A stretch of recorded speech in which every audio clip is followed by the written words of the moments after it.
Hi, hope you've been having a good week. Okay, we're going to be doing Yechezkel.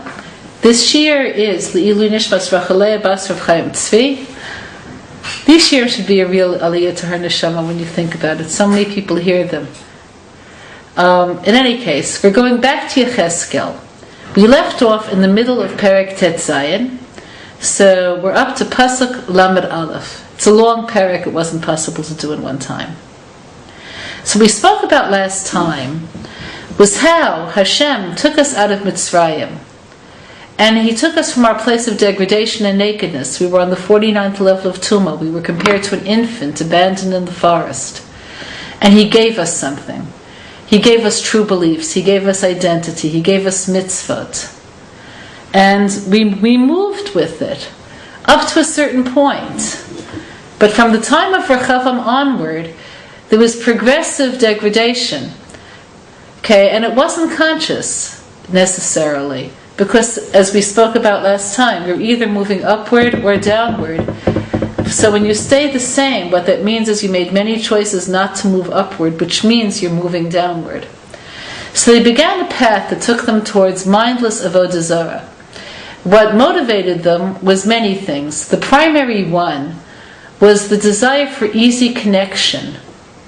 So they wanted the acceptance of other peoples. They wanted to feel connected to the rest of the world. They wanted their approval.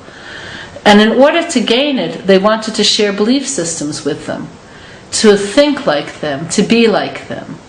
They also wanted an easy path to feeling connected to Hashem without necessarily being connected to Hashem. So the earliest avodah zarah wasn't actual idol worship, but having talismans, mazal things that you could act out in your mind and see as an easy path to getting what you want spiritually. Just say the magic words, just own the colored string, just put, do whatever you do that's easy and don't change. And things got worse because, again, if they don't get better, they tend to get worse. So the same people who Hashem raised to a place of extraordinary spiritual beauty in the time of David and Shlomo sank down to a place where they're compared to a coarse, vulgar prostitute who's giving her inner reality to people just because she wants their approval and the feeling of easy connection.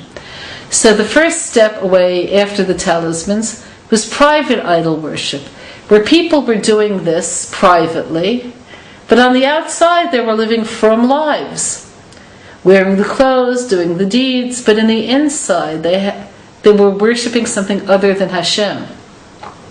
We spoke about how the core reason for that is that people don't see the consequences of sin and the connective nature of mitzvah, because we're in this world and because Hashem made it, that His presence is concealed enough that we feel no shame before Him.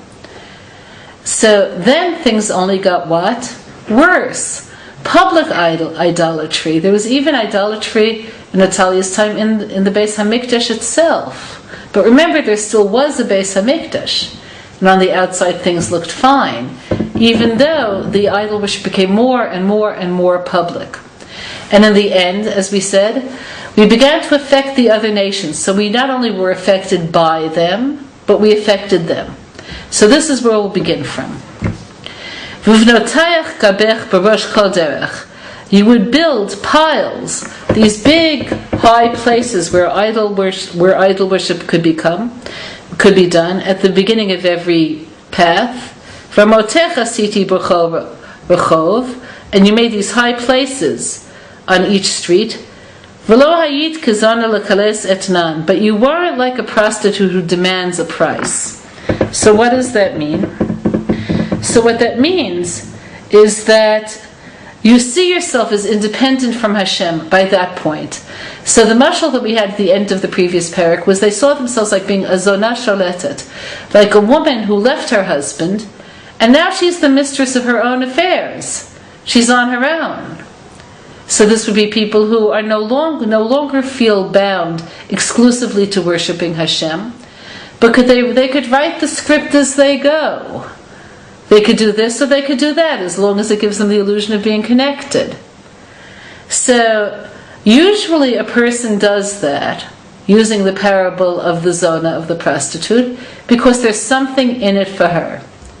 She'll be paid at the end. Okay, so here what's happening?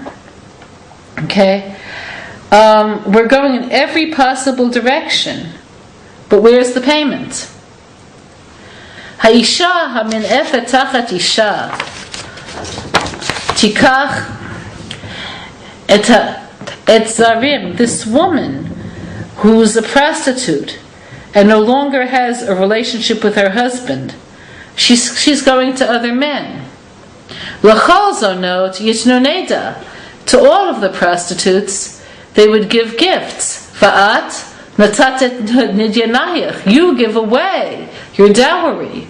L'chol havayach, to all of your lovers. V'tishchadi otam, and you bribe them.